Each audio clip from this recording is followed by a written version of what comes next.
Assalamu alaikum. It's wonderful to be here in Karachi. Before coming back on this trip, I had not visited Karachi in about 20 years. And as Professor Kenoyer says, it's a wonderful city and it's always been very good to me. Good afternoon. Today I'm going to be speaking on identifying Indus civilization's stone and metal trade networks. As Professor Kenoyer alluded to or showed in his talk, the Indus civilization was an extensive society, and that across that extent it was connected by just long and very intense trade and communication networks. Now, you can study those trade networks like Professor Kenoyer did by looking at ceramics, or you can look at things like a shell, which, by the way, he did for his dissertation back 40 years ago. Or you can even look at fauna, the animals that moved across the landscape and that were traded, which several of the students looked at. About 25 years ago, when I began this project, I decided to look at stone and metal, the huge range of artifacts that stone and metal artifacts that were found at Indus civilization sites. I first came here about 25, well, first I should say, why stone and metal? Well, first of all, they're at archaeological sites, they're among the best preserved and most unchangeable artifacts. They're highly variable, as I showed you in the previous slide, many different kinds of things. And stone and metal artifacts are essential to the development and functioning of early civilizations. You need them for social reasons and as markers of your culture and wealth and various other things. And you also need them for the certain types of stone and metal for day-to-day tasks, like cutting and grinding of grain. You must have this for the society to function on a day-to-day basis. So there are many different kinds of stone and metal that you can look at. Now, I began my research at Harappa as a student of Professor Kenoyer's. And here we are about almost 25 years ago, quarter century younger and a lot thinner. I was there at Harappa as a participant in the Harappa Archaeological Research Project, which was directed by Mark Kenoyer, together with Dr. Richard Meadow of Harvard University. And the great thing about Harappa is you get up, and in the early morning, especially after rain, it's great. You can walk across the mounds at the site and do surface survey. You just bend down and look, and pretty soon you'll pick up a handful of artifacts, stone and metal artifacts, among other things. A wide range of stuff here. There's shell, chert, Vesuvianite, copper, all kinds of stuff. It's incredibly rich site. You don't have to dig down to find very much. It's right on the surface. But when you do dig down, you find it. The stone and metal continue from the top of the site down to the earliest level in abundance. And we know where it comes from. Harappa has an extremely well understood and well dated chronological sequence, stratigraphic sequence. And stone and metal are found throughout them. I as the Aladino project members know, that we do tabulation at the end of the day. We tabulate everything. I didn't arrive at Harappa until the year 2000. It had been going on since 1986. So it was already a great deal of material there for me to study. It had been collected and tabulated and saved. And when I got there, there were already about over 56,000 tabulated artifacts, or stone and metal artifacts. And the majority of those were steatite beads and manufacturing debris, chert, followed by agate and jasper and various other things. But a huge range of artifacts, a huge range of stone and metal artifacts representing 40 different kinds of material. Now, when you walk across the site, you find a lot of stone.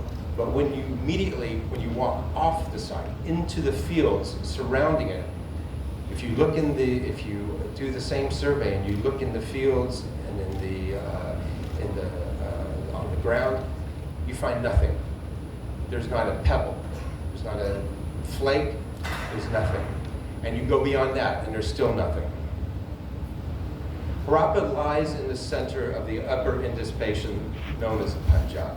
And if you move away the rivers, you can see it's a great distance away from the nearest sources of stone. If you're at Harappa and you want a stone, any stone, the minimum distance you have to walk is 120 kilometers. Most stuff, anything, everything is much further. So, my task for my project was to connect Harappa to the stone and metal resources surrounding the upper Indus basin and beyond. Now, to do that, there are really 4 steps for successfully locating the sources of stone and metal artifacts. You have to locate the natural occurrences. You have to collect a representative range of geologic samples, and you're going to use those to compare to your stone and metal artifacts. You have to demonstrate that the isotopic or chemical mineralogical variability is different between those sources. And you have to establish a set of criteria to assign your excavated artifacts to the geologic sources from which you've collected samples. Now, locating potential sources was actually not that difficult. There's been a great deal of geologic research done by many learned geologists here in Pakistan, so I had to study many geologic topo sheets. But the geology of Northwest and South Asia is well understood. It's incredibly diverse, which is a good thing to distinguish artifacts from different regions. Now, the second thing you need to do is collect a representative range of geologic samples from different sources. For example, if I'm studying steatite, I want to get steatite from sources in every major region surrounding the Indus Basin, from which ancient Harappans potentially had access to. And this was really the fun part, the collecting of the geologic samples. And so to do this, I had to travel, and travel I did. I had to start in Sindh, and I went up through Balochistan, across the tribal areas into KPK, across the salt range of Punjab and into Jammu and Kashmir. I eventually started doing surveys in India, in the Himalaya, in Rajasthan, in Gujarat. And my travels eventually even took me across the Arabian Sea into Oman. And after all this, which took multiple trips, many years, I was basically obtained geologic samples from every major region surrounding the greater Indus Valley Basin, basically the area of the Indus civilization. So,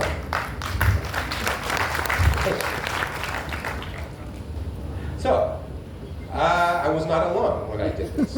I met many people, many fine people, and some of them actually helped me personally collect the stones I was looking for.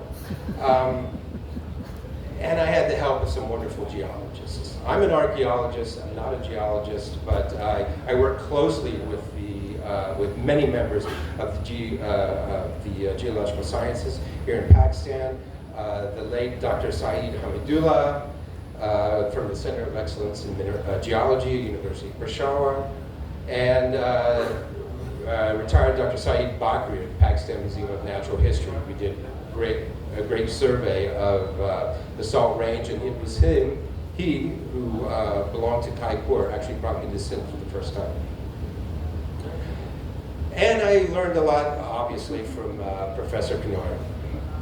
One of the things he told me is that you always must look in the cases of these stone sellers. These guys have everything in their boxes, and just go there, ask them, question them, where is this material coming from?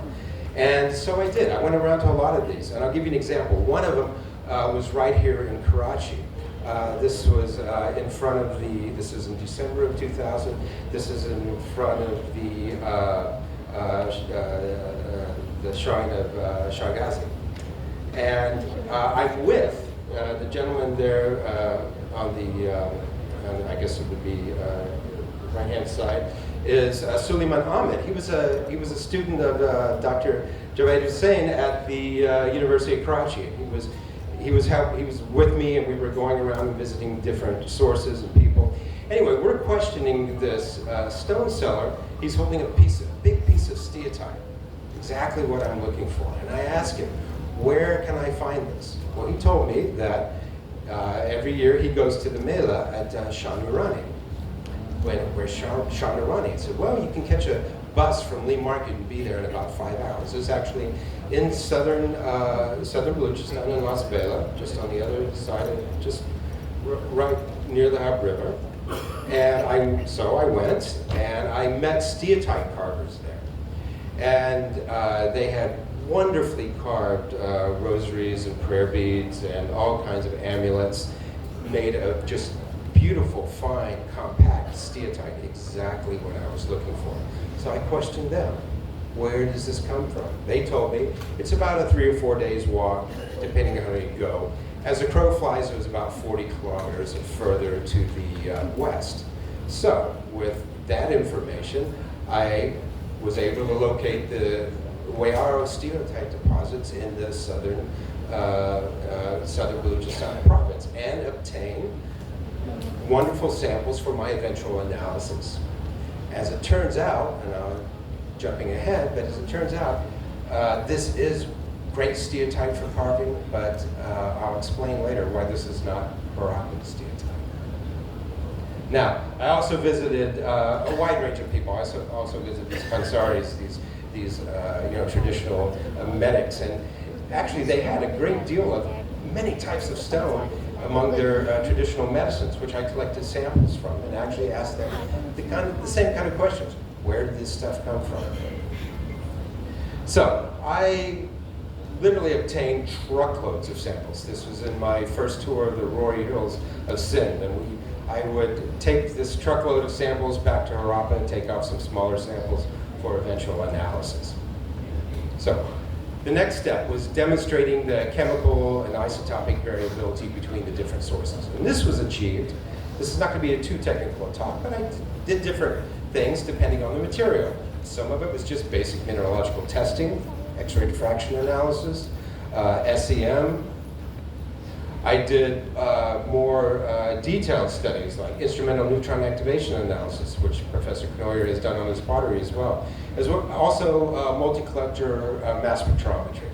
And I simply did large-scale systematic comparative studies.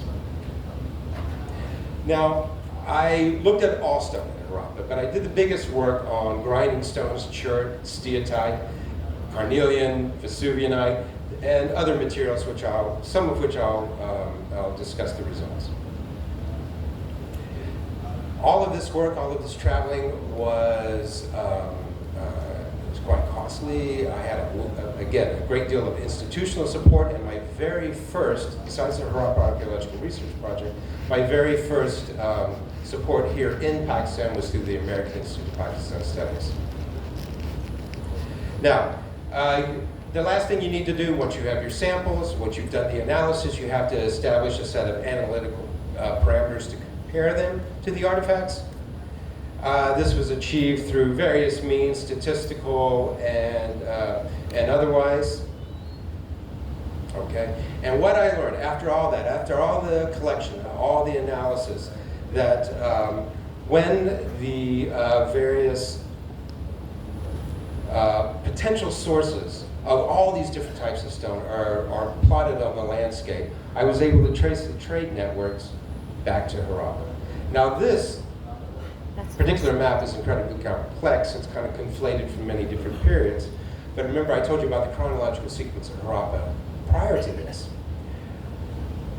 Because we have that, and because we have well-dated stone and metal artifacts throughout that sequence, we can look at the transformation of Indus stone and metal trade networks through time.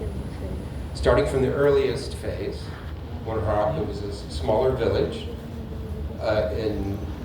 amongst a smaller society, to its expansion during the early Harappan Kotiji period, and then through the Harappa phase, the urban phase, where trade networks grow and change, and then through the late Harappan phase where things contract somewhat.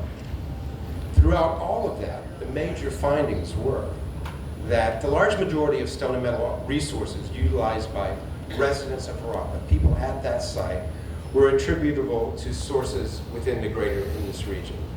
In other words, there was very little material that I could trace to a source outside of either Pakistan or northwestern India. We weren't getting material from Egypt or Mesopotamia, or I couldn't trace much to Central Asia other than lapis lazuli.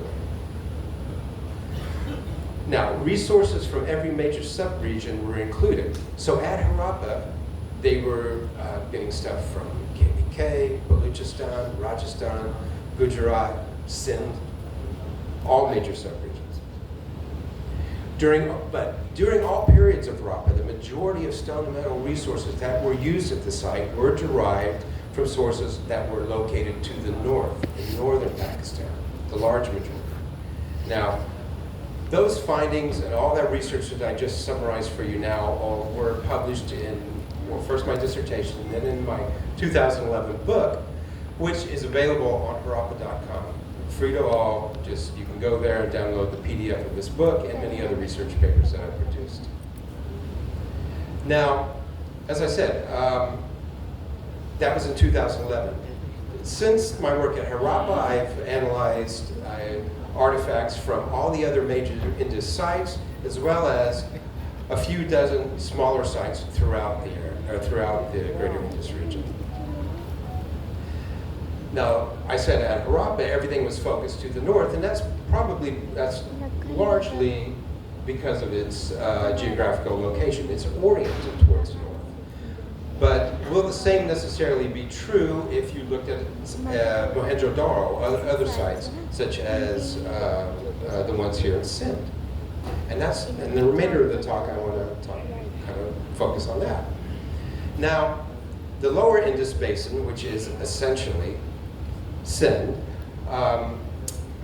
is quite different geographically than or is much less expansive than the upper Indus Basin of Punjab.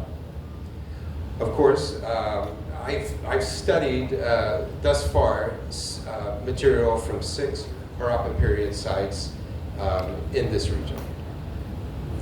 Now, of course, you have the Kittar Range to the west and its extensions in Kholistan. Then the hills and ranges of Balochistan. To the north, you have the southern lobe of the Suleiman Range.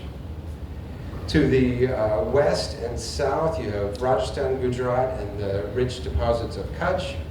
And right in the center of all, you have the Wari Hills. So already, although most of these sites, with the exception of Aladino, which I'll talk about in a minute, are on the plains itself and away from stone and metal resources, they're not nearly as remote, removed from those resources as, say, they were at Harappa. Okay? First, I'll look at the research that we've recently restarted at Aladino. Now, I joined the Aladino excavations this year for the first time, and it was a privilege to be working with Mark again. And I have to thank for that my friends, Dr. Asma Ibrahim and Kaleemullah Lashari of the Sindh Exploration and Adventure Society for inviting me and seeing that I got the proper permits to come. And these are old friends of mine, and I just can't thank them enough for giving me this opportunity. And it's also given me the opportunity to make some new friends. Friends from various universities that I excavate with, I eat with every day, we learn a lot, and we're just having a lot of fun. And I just wanted to say thank you for making this a great time. Now, at Aladino, you know, I have stones on the ground. That's all I really want to, that's not all I really want to, but that's one of my main purposes for being there is to see the stones. Now, one of the first things that intrigued me that came up in one of the higher levels of one of the trenches we put in were these two, a grinding stone and a pestle. And both very different kinds of rock. One is, the top one is a conglomerate made up of hardened sandstone with various other inclusions, and the bottom one which appears to be basalt. Where are these coming from? Well, after a few days there, one of the first things I did was to survey the Malir River, which there's cobbles and various other things that are brought from Sindh down through the Malir, and you can get stones right near the site. So we went into the bed of the river and collected all various kinds of materials that were found there. And the grinding stone, which I showed you before, that's purely local. You can find that within probably 10 meters of the site itself, if not closer. The cobble, on the other hand, the basalt cobble, this is not found in the Malir, and this is not found really in Sindh. To find a cobble like this, the nearest place you could go is probably the Las Bela ophiolite, this volcanic sequence, which at the nearest point lies probably about 120 kilometers to the north of Aladino. Or you could go to the south, probably from the Deccan Traps of Gujarat. Or it could even be further afield. We haven't tested this yet, but that hopefully we will be able to do that with them. Now, this is not the first time that I've studied material from Aladino. Back in 2003, the last time I was in Karachi, I got to study this wonderful jewelry hoard, which was excavated at Aladino by Walter Fairservice back in the mid-1970s. At that time, I was primarily interested in the silver ornaments. And silver is actually extracted from lead deposits. And so by sampling lead, this is back in 2003, by sampling lead from these silver ornaments and some from Mohenjo-daro, and I eventually sampled silver ornaments from many, many other sites, I was able to do lead isotope analysis and trace those to, many of them, to a source in southern Baluchistan, near the archaeological site of Sordam. And from there, silver was extracted and sent to Aladino, Mohenjo-daro, and even further afield at Dolavir and Rakhigarh. This was a major Harappan silver source. Not the only one, but the primary one. And as I said, the site of Sordam lies just a few dozen kilometers from these very silver-rich lead deposits. And I think this warrants further investigation.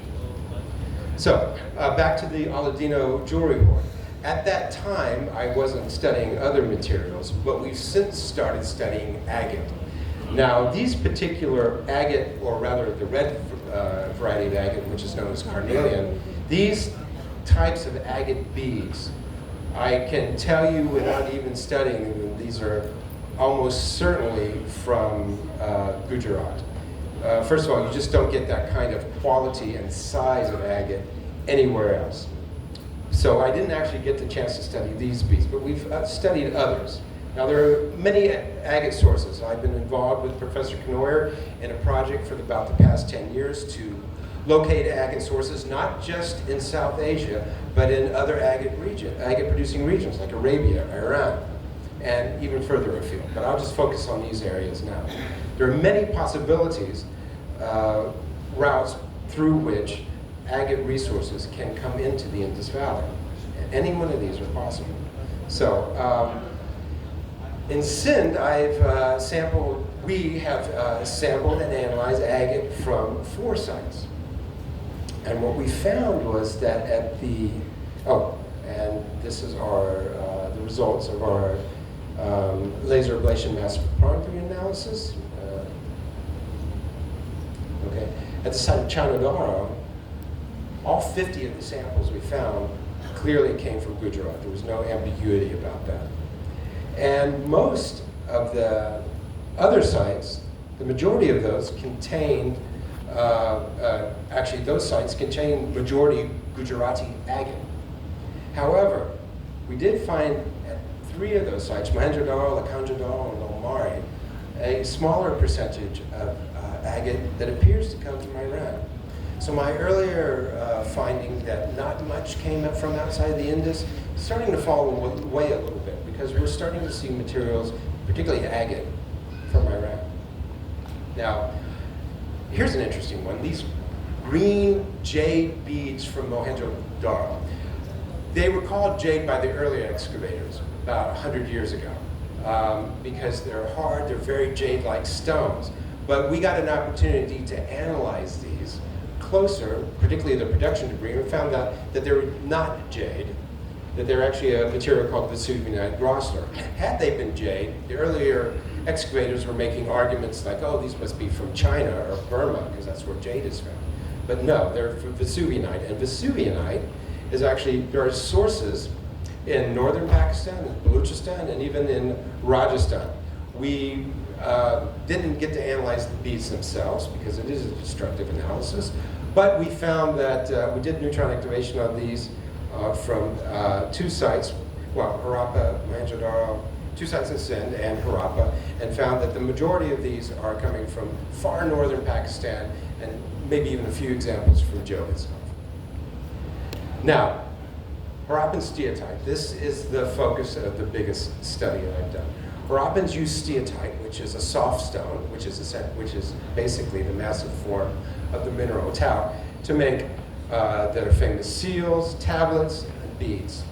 Well, you have our bead blanks there in the center, and raw steatite comes in many different colors, but it's all basically talc. Steatite deposits are found in every major region surrounding the Indus Valley. The Indus Valley. I talked about the source at Las Bela. And I collected multiple samples from multiple sources in each region. Okay, these were analyzed by neutron activation at the University of Wisconsin-Madison. I studied raw, unheated debris left behind at some sites, and I studied the beads themselves with a special data set that we've recently developed. What we found was the large majority, not just in Sindh, but the large majority at all sites, the large majority of steatite beads and the raw material come from just a few sites located in northern Pakistan, in the KPK district. Now, why is that, given that there are perfectly good sources, apparently, of steatite as near, particularly for Sindh, as near as Las Bela? You saw the carvings of these. You can carve whatever you like. It's beautiful. Well, the reason is, well, notice on the left side here is raw steatite, which is in its raw form. It's in many different colors, red, black, green. But look at the finished artifacts. They're all white. And the reason that they're white is they've been heated to very high temperatures. It thermally decomposes the talc and turns it white. Now that's great, but what I learned from experimental studies, I took steatite from all those different sources that I collected, heated them experimentally, and found that they don't all turn white. And those that do just happen to be the very same deposits located in northern Pakistan. Las Bela steatite is fantastic for carving, but if you want a white Harappan seal or a white bead, it's not what you would use, and so the Harappans didn't. And I'm running short of time. I can't go into detail about a lot of other things, but resources that are clearly very important here in Sindh are chert from the Roy Hills and other sources in Sindh Kohistan. You find these at sites like we found these were found at Aladino from the 1970s, and grinding stones. You can find grinding stone. This is Pop Sandstone from Mohenjo-daro. Now, Pop Sandstone occurs in the Suleiman Range north of it, but it also occurs in the Pop Range itself, which is in Las Bela, Balochistan, and that's probably the nearest source. As I said, most of this research is found at harappa.com, and you can get some of it there. But in summary, basically, you've got these different sub-areas located in the hills and ranges surrounding the Indus Basin that seem to supply the majority of the raw materials, the stone metal raw materials, in each of these areas to sites adjacent to those regions. However, you do have certain key materials like steatite, chert, agate, that are traded widely across the entire Indus Valley. And so this is merely a summary. It's actually quite complex. And again, if you want to find more details in this, I suggest you look at my book or papers, and or invite me back, and I'm happy to give you a more detailed, longer talk. But I thank you very much.